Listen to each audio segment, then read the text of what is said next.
Yesterday I uploaded a video of my professor's petrified wood, and more or less people were asking, how do you know this isn't just like a normal rock or anything like that?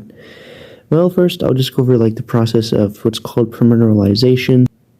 So wood has these sort of like canals and pores.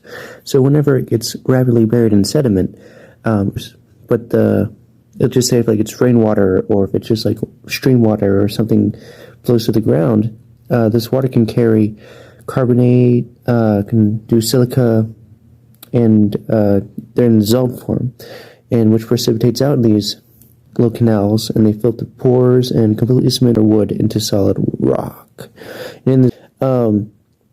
But basically it's replacing the woody material with an entirely new material, and in this case it's silica. The person who first, and sometimes the permineralization can go to the cell structure. I've seen some cells in lab to where you can see permineralization of them on screen. This is probably some one I have on Google. That way you guys can kind of see what I'm talking about. But yeah, the reason I know it's more like wood is because you kind of can see the growth rings, and also you can kind of see towards the end where it has that little kind of like bark texture.